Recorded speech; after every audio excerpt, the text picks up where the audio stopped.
Hi everyone, welcome back to OnlineFest 2020 presented by Crazy Domains. My name is Krystle Nonis and I am your host and moderator for today's panel discussion.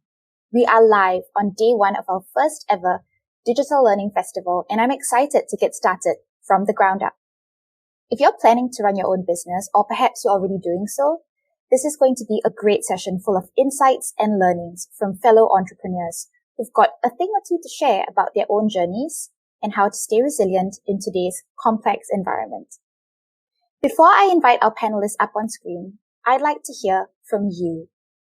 In one word, just one word, what is the biggest push for you to start your business?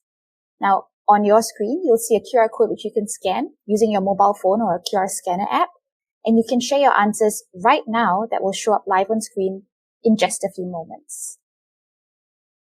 So we'll just wait for those answers to come in. Okay, so answering the question in one word, what was the biggest push for you to start your business? Great, we see passion, okay. Freedom, I'm guessing becoming an entrepreneur definitely entails that. Purpose, lovely. Joy, love. Problem solving, okay, that's a nice one. Inspiration, really good word so far. Ownership, fantastic. Yeah, I think a lot of these things are a big part of becoming an entrepreneur. Inspiration, independence, fear of failing. That's true. That can be both a roadblock as well as an incentive to actually get started with your own business. But that being said, now on to our speakers. So if you are a Shark Tank fan, our first speaker for today's panel discussion will be a very familiar face. You may have already seen her on our keynote earlier today. I'm happy to invite back on stage Naomi Simpson, who is the co-founder of the Big Rig Group, founder of RedBalloon, and Australian Shark Tank judge and investor. Naomi has been working closely with small businesses for more than 20 years, and she'll be sharing with us how to start and scale a business based on her own experience at RedBalloon. Next up, we also have a business leader who defines entrepreneurship as a mindset. Lily Wu is the head of programs at NewCampus, a modern leadership school, and has had a very interesting path from selling shoes to her high school mates at 16 years old to rolling out global educational programs. We'll be hearing more about that for sure, Lily. Now, finally, we have Allan Mpora, who is the founder and co-owner of a Malaysian restaurant chain, Nasi Lemak Korner in Perth, Western Australia. And he'll be joining us on stage to share his learnings of setting up and growing a family-owned business. Let's welcome them on stage.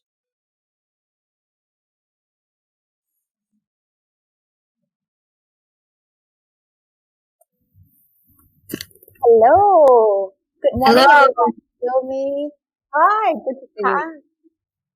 Hi, good morning, everybody. I think we've got a very international panel today. So we've got someone in Sydney, Naomi, Allan in Perth, WA, and Lily, hello, from Singapore. Thanks so much for being here, everybody. I guess, the first thing we saw that Mentimeter poll earlier, and there were a couple of words that jumped out in terms of what was the incentive for someone to start a business. So I guess my question to each of you to kick things off is, what was the biggest push factor for you to begin your own entrepreneurship journey? And Naomi, maybe we'll start with you. I did have a little giggle that I didn't see anybody saying making any money there. I was like, I was going to say that. So it's okay. That's interesting. Money.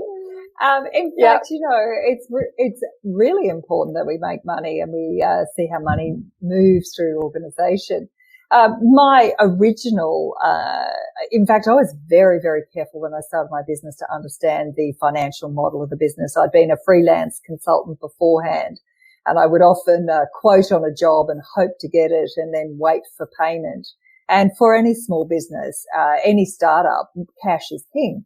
And so really it's okay to talk about money. We need to talk about money. We need to talk about profit.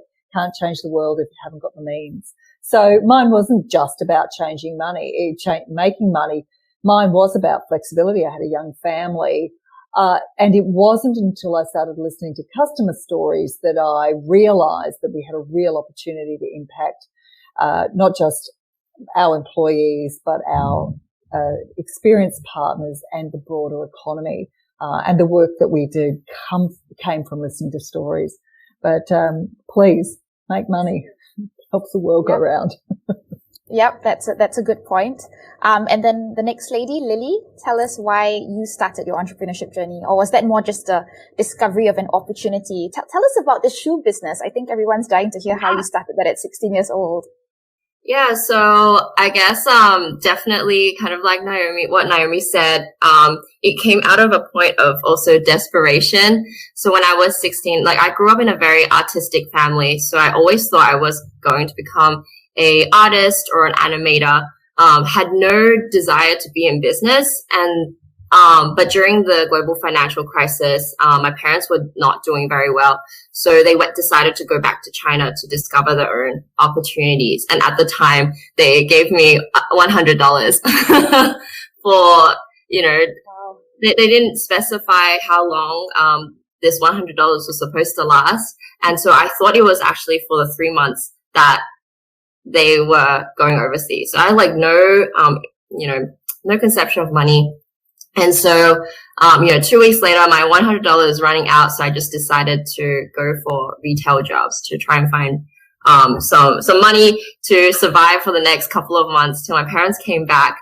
But at the time I was really obsessed with these Adidas Jeremy Scott wing shoes. And they retailed in Australia for $300. And there was no way I could ever afford it. But I asked my friends in LA, their parents owned an Adidas outlet. And at the time, because of the financial crisis, the exchange rate was really good for Australians. And so, it actually only cost around $50 for the wholesale price, especially out of season, right? And we're always out of season. So, through that, I ended up getting my friends to help me distribute. In that 1 week, I ended up making $8,000 in profit, through a very, very simple kind of like minimum viable product.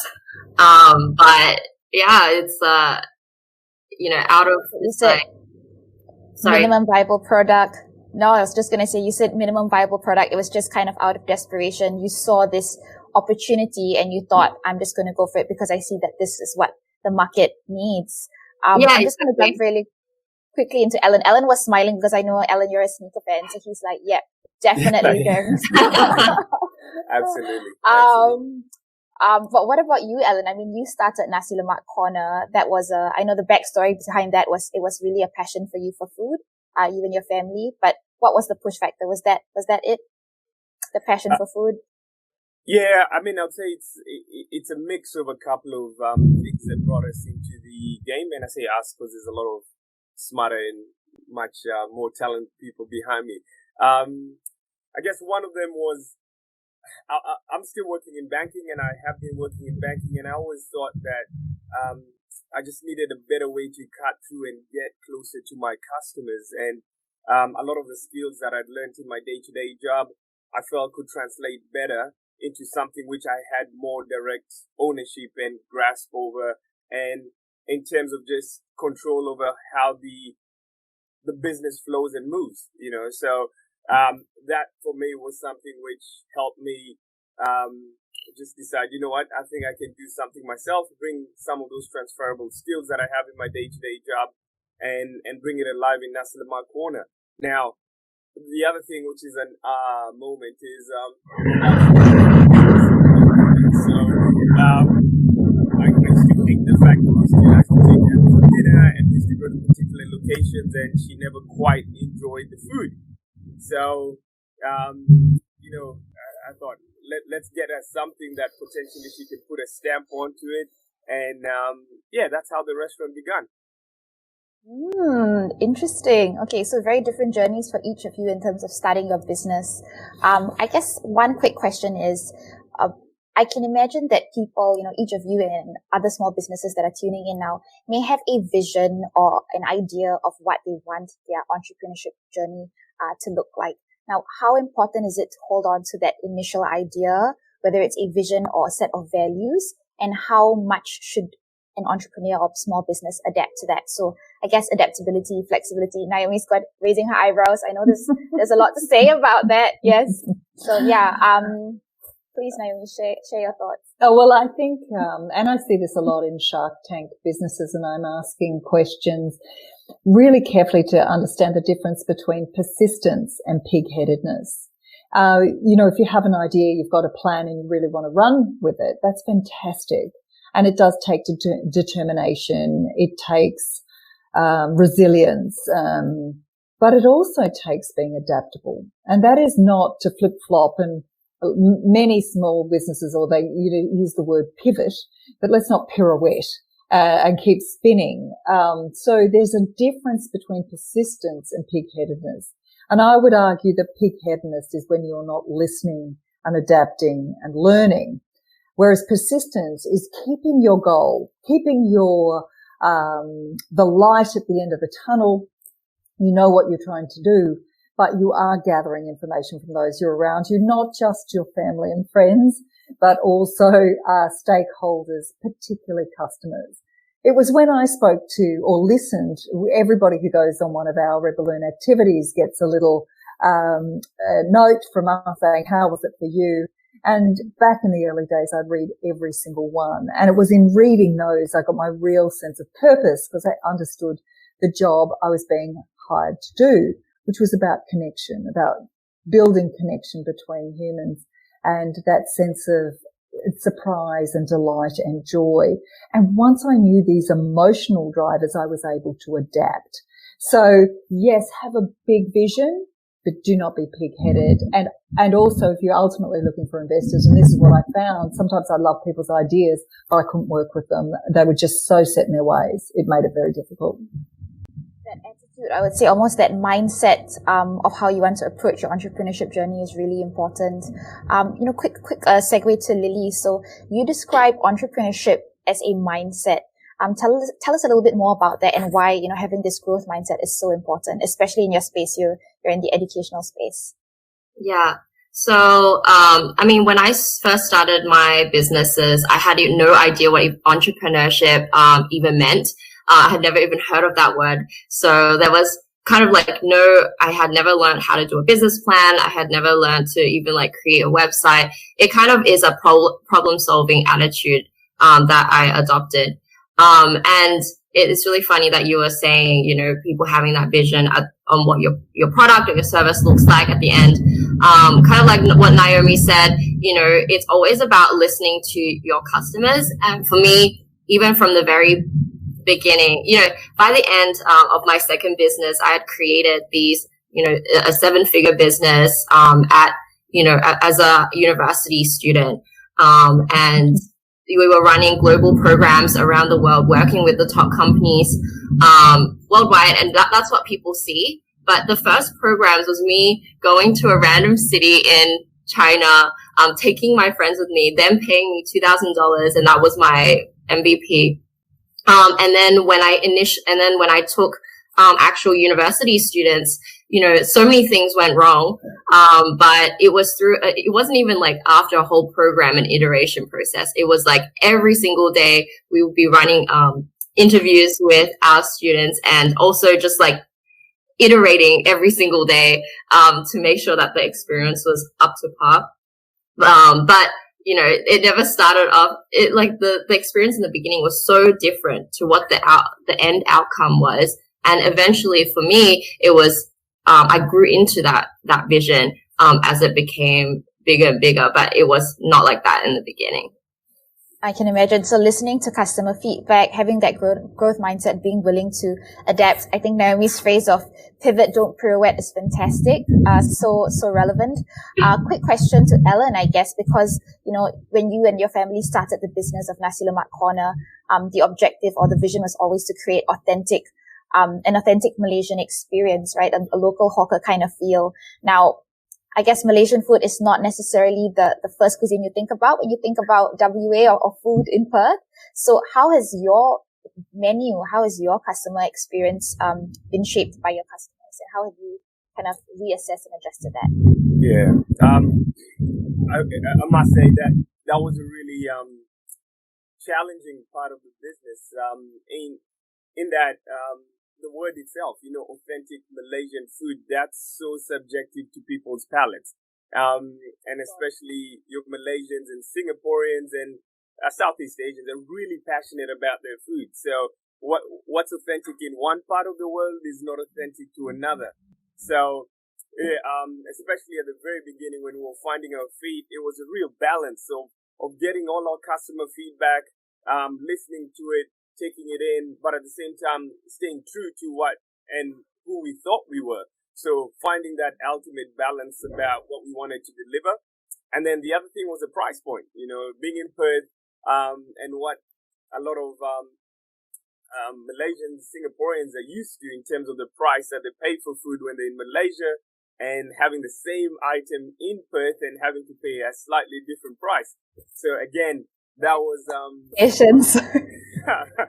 was a big navigation by us, by being able again to take all our customer feedback, listen to them, but at the same time be confident in our value proposition to the market and what we are providing, and being able to confidently provide a product and our food and our experience that we can stand behind and be confident and say, hey, this is the price and this is what you're paying for. And eventually we found our lane and the type of customers we wanted to attract, and we've been true to them, stayed true to them, and we haven't pirouetted away from that. We've just stayed firm and stayed the course on that. So that's our journey. That's good. So adaptability, but still trying to maintain your vision.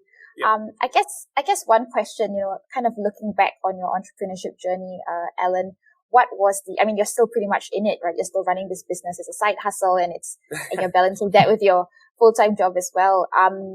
What would you say is maybe a preconceived notion that you had before you started your entrepreneurship journey, and maybe now you're kind of thinking like, that was not.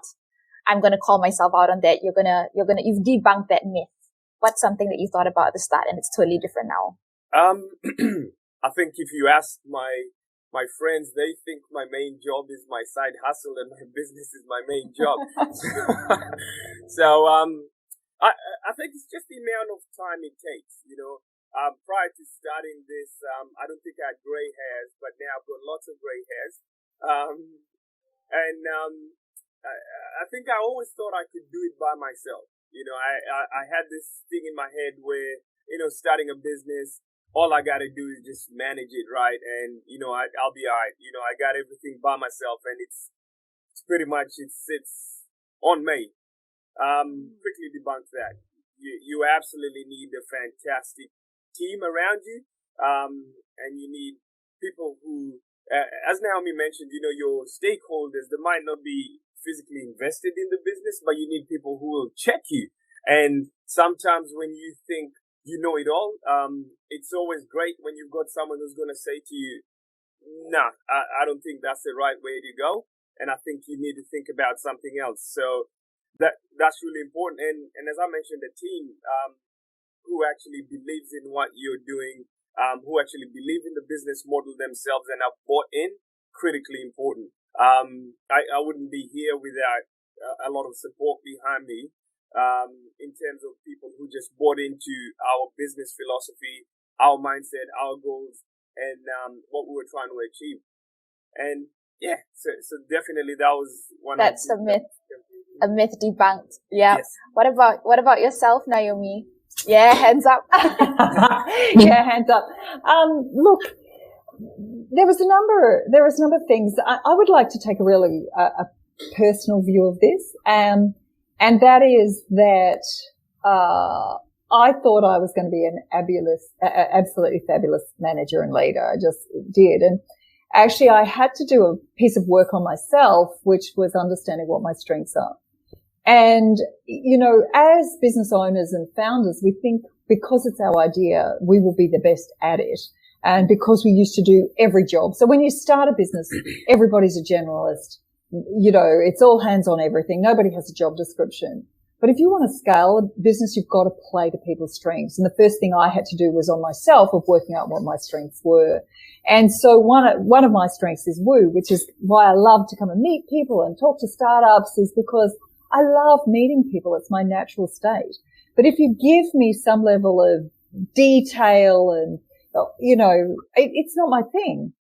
And so in fact, believe it or not, my second highest one is I gather information. I love to collect, and it's called input. I gather input from people. So I'm very curious and I ask questions and I like to know the answer.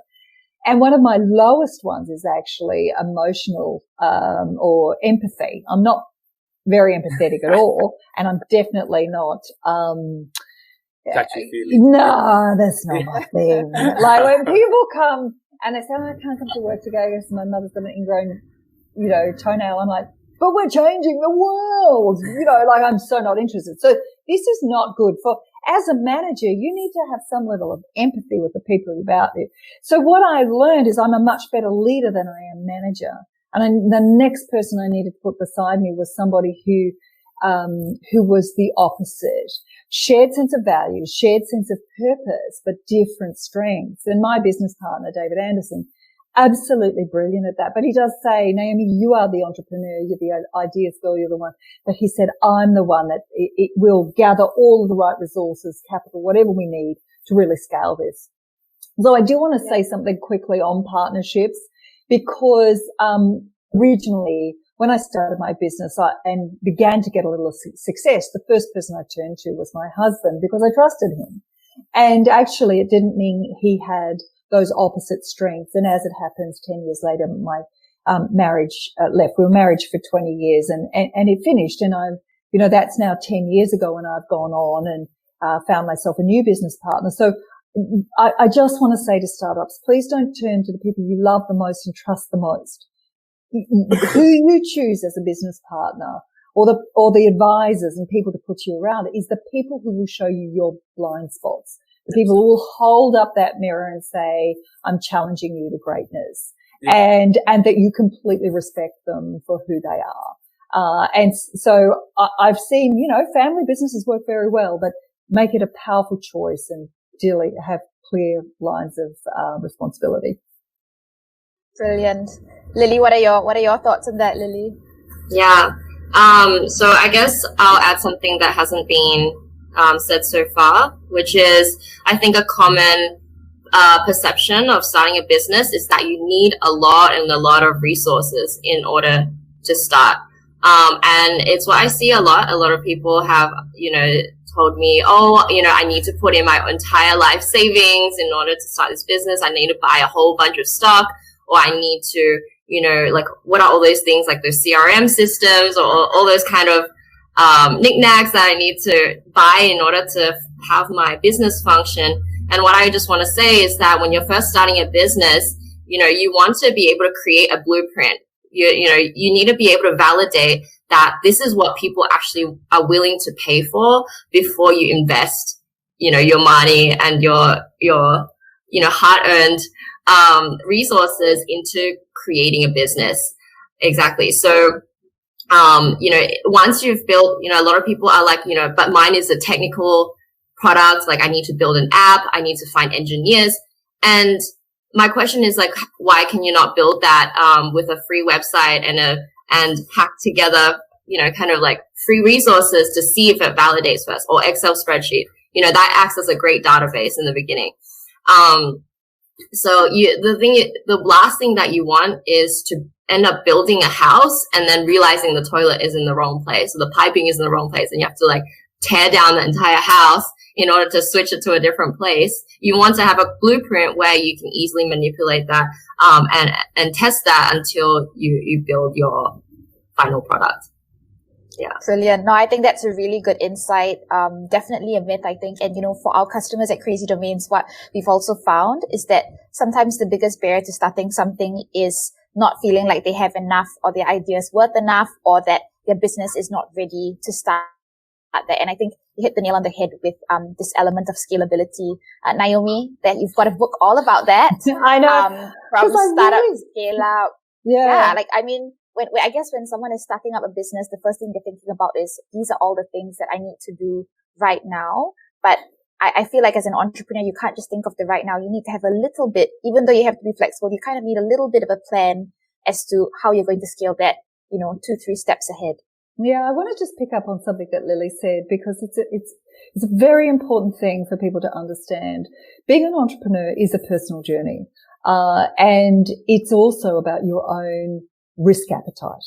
So I was never going to lose my house in terms of starting it. I had been working for 15 years before I started my business. So, I had a house behind me and I had young children, and I was never going to put their future at risk. So I think it's important to do the exercises, and one of the reasons why I wrote Ready to Soar was to help people get into the mindset of what is my risk appetite and what am I prepared to do. And it's not only risk around money, it's also a risk about reputation, there's more than one area of risk, and I've got that checklist there to really help people think through, well, what am I prepared to give? What am I prepared to put in this? Another one is about time. Who knew I'm about to come up for my 20 years of being in a startup. It's not a startup obviously anymore, but I feel like that, and I feel as urgent and as energetic as I ever have been before. But it can be a long journey. So what is your risk around that? I tried to fire myself so many times. Like I was like, oh my God, I just don't want to do this anymore. I'm so done. And actually, you've got no one to resign to. So I think doing those sorts of exercises, even if you've already started, it's really important because it will help you design a plan that works for you. It's not you want to own the business, not it own you. And it's really important to get that straight early on. Brilliant. I think we've actually got Lily who wants to share something on screen. So we're just going to get the admin back in to allow you to do that. Have you got a presentation or slide, Lily, that you wanted to share? Oh, no. Wait, did I press something? Sorry. Okay, we are pivoting back. I think, yeah. I was like, what? Sorry about that. So I guess one quick thing that we talked about as well is, the myths that you have kind of debunked. What would you say, if you could place it on just one item, is the success factor of allowing a business to work? And Naomi, you mentioned, as a Shark Tank judge, you've seen so many businesses. What would you say is that one success factor for a business? Yeah, it's always funny, I've got written a whole 84,000 words on how to be successful in business, and you want it in one word, one sentence. So, apart from Ready to Soar, there's your sentence. But, I think one of the most important things, and when I choose to do an investment versus don't do an investment, because as I mentioned, it's not just the idea. It's all about execution, relentless execution over a long period of time. It's about investing in systems and processes to allow you to scale. As I said yesterday, I did an interview and they were asking me, and I said, it's easy to start a business, and people like Crazy Domains make it really easy, and it wasn't back in the day, actually. It really wasn't. I'm very jealous of all you startups now. Because actually all of the infrastructure, and to Lily's points, you can get a Wix site, a WordPress site, a Shopify site. Like, it's not hard. The hard bit is being able to build it for systems and processes will actually set you free, and making sure that there is longevity. Listen to your customers deeply. I look at who that person is when they walk in the door. I want to know if it's about them and their ego, or is it about, I want to serve my community and I want to make the world a better place? And purpose, your purpose comes from how you make the world a better place. It comes from contribution. And to find out if your purpose is valid is, where do you find customers? How long? How much does it cost you to find a customer? How many are there? And what job are you being hired to do? And once you can answer that question of what job, what emotional job. So there's 3 reasons people buy. They buy for transactional. It was easy, it was fast, so I just wanted it and I got it. It was because I look better, so socially. They buy because they feel socially better off because they've done it. Sustainable, wholesome, whatever. And the third one is about emotional. I feel better and I can talk about it, and I am a good human. So I built emotional connection because I associate with that brand, and it helps define me as who I am and as a human being. So once you understand those 3 things, did you ask me for one thing? I'm always an overachiever. Mm-hmm. 3 will do. Allan, what about you, Allan? If you could look back and think, like, what was the one thing, or what is the one thing that you feel helps you as an entrepreneur, and also, to the members in the audience? A really, really difficult question, because I don't think it boils down to one thing. There isn't a magical elixir out there, and one thing, if you do this right, you're gonna get it. But a word that keeps on playing when you asked the question for me was resilience. I think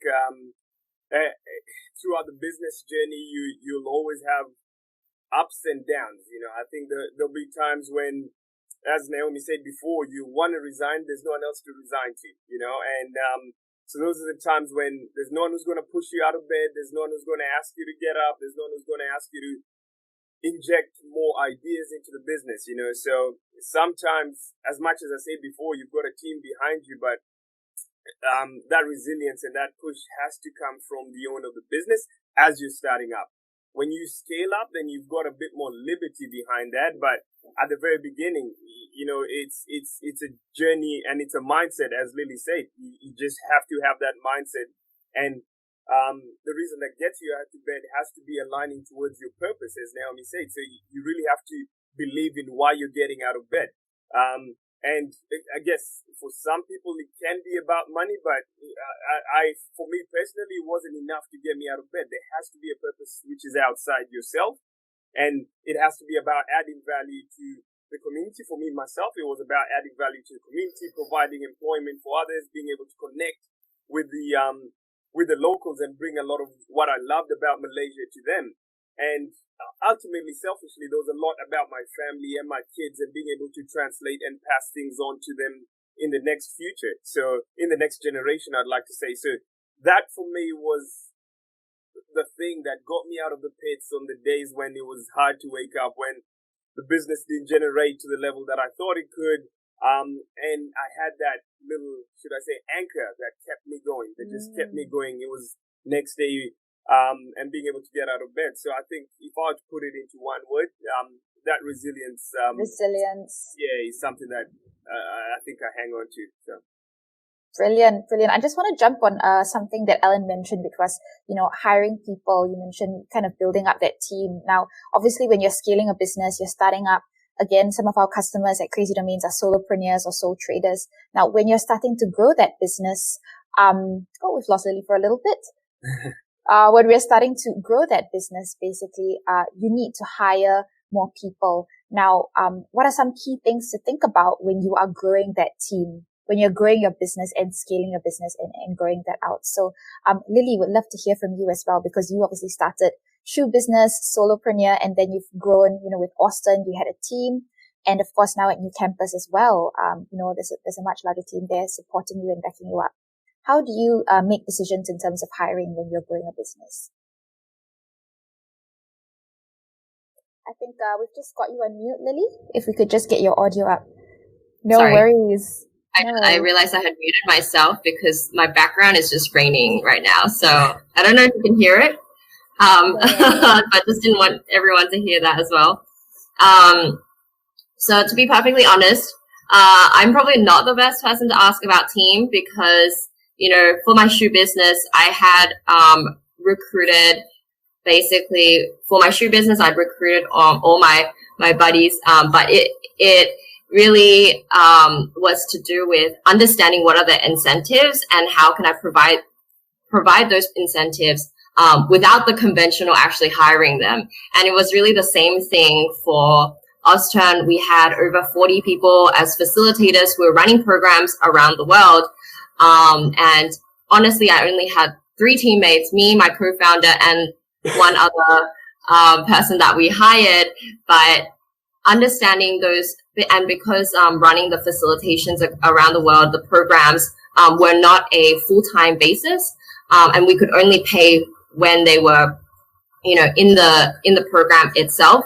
However, there was a whole 6-month or 1-year period where there, is a lot of preparation work.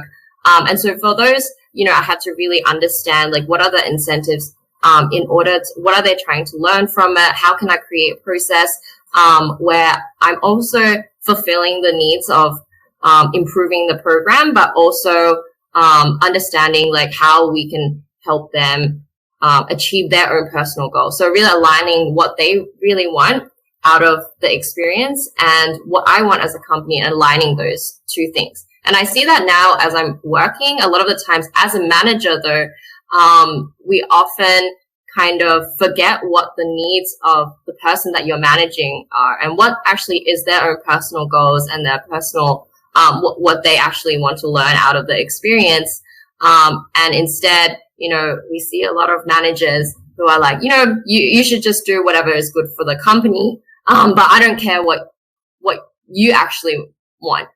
And so in order to have a happy team that is willing to go above and beyond for your company, I really do believe that we also have to think about what are their own personal needs and what do they want to get out of this experience, and how can we align that to actually match that with the companies as well, so you can both thrive.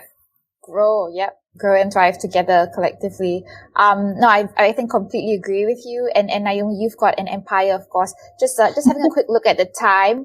We're going to jump into Q&A right after this. But Naomi, you've got an empire. So how do you make hiring decisions in terms of the people that you want to bring into your vision, well, into your collective? It's obviously very different now because we have teams of people who are working and helping us recruit. And by the way, if you want to come and work with us, if you're not going to do startup, we are recruiting, I think, 15 new roles. This is a wonderful, wonderful outcome of how we're pushing to support other businesses in Australia. Quickly on the one of who is the first employee that you need to go. And I mentioned that I did strengths, but before that, there's a very simple thing. Get a piece of paper, write on one of it, things I loathe and things I love. And look at all the things on the loathe list. And is there a systems or process or a piece of software that can take that away from you? Or is there somebody else who could do that job more effectively than you, and it might be outsourced?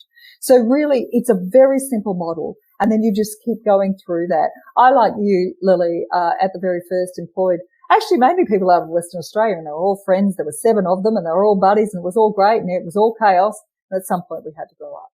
And that came back to our values and really documenting our values and what we stood for. So make sure you do have your values in place. Your values, like I'm really trying to speed up for you, but your values come from the story and folklore of how people talk about working inside your organization. And that is where your values will come from. As I said, it's all in Ready to Soar, but, I'm trying to get to as much as I can. Values. Absolutely. Thank you so much for that. I've just got some questions that have come in.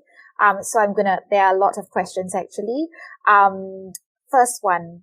So just a second. To break it down, how does a new business owner know for sure that they've succeeded? What is the timeline set when a new business owner can successfully say, let me just read that question again. When a new business owner can confidently say it was a successful start, is the target solely based on profit or number of projects? So I think this is very, very early days for a business. Who would like to take that? Maybe I'll flick that on to Naomi. Well, it's almost an impossible question, with hundreds of thousands of small businesses. They're personal journeys for every single person. And so it is really for you to define your own success and what success feels like to you, and then what it looks like to others. And it depends.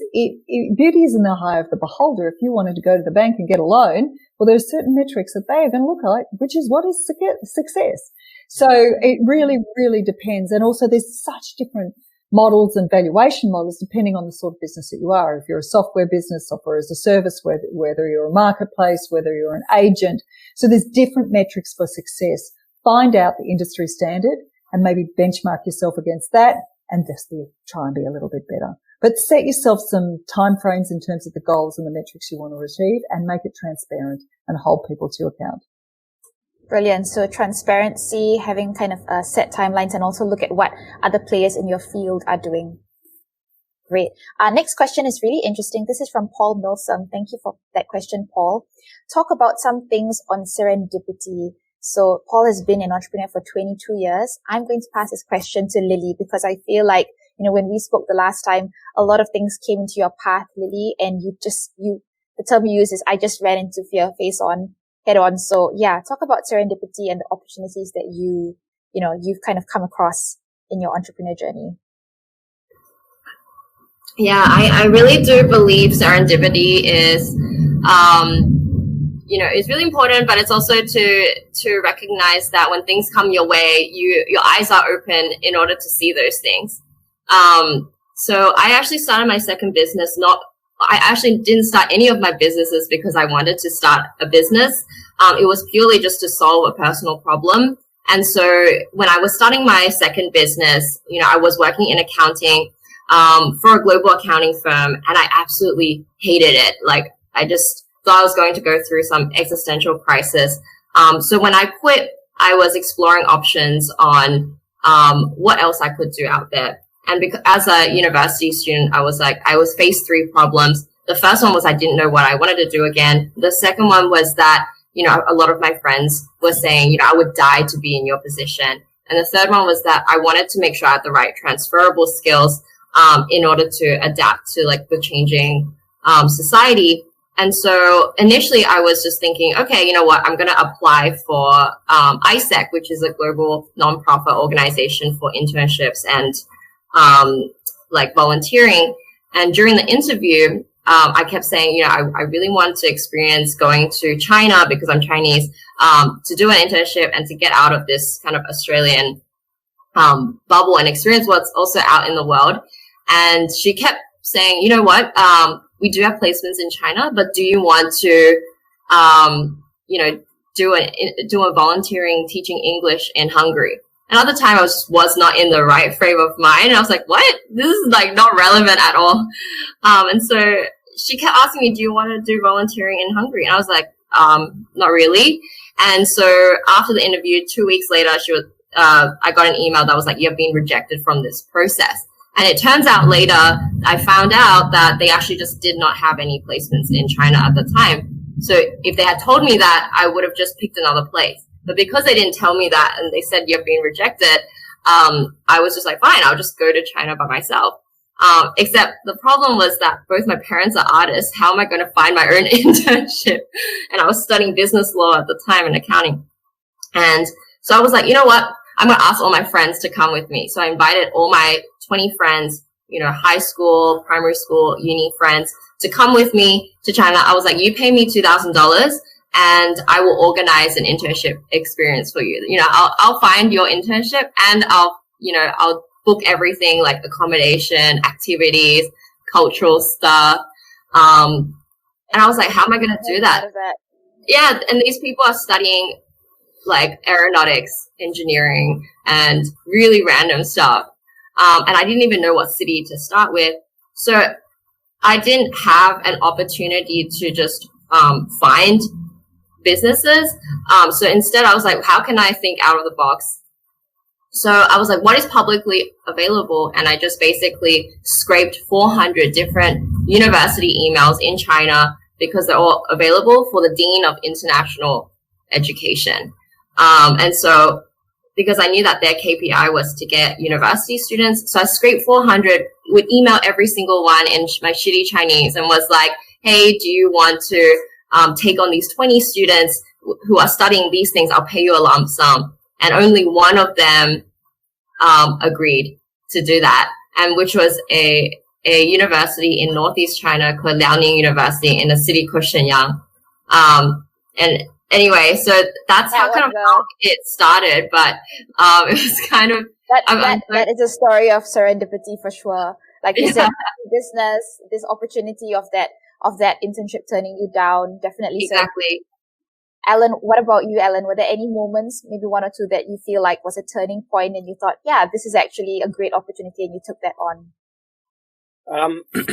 Yeah, now I feel my stories aren't that great. I've got nothing about going to China. I think, in essence, I go back to just the fact that when we started the business, there was a lot of roadblocks, in terms of this wasn't out there in the market. People weren't used to it.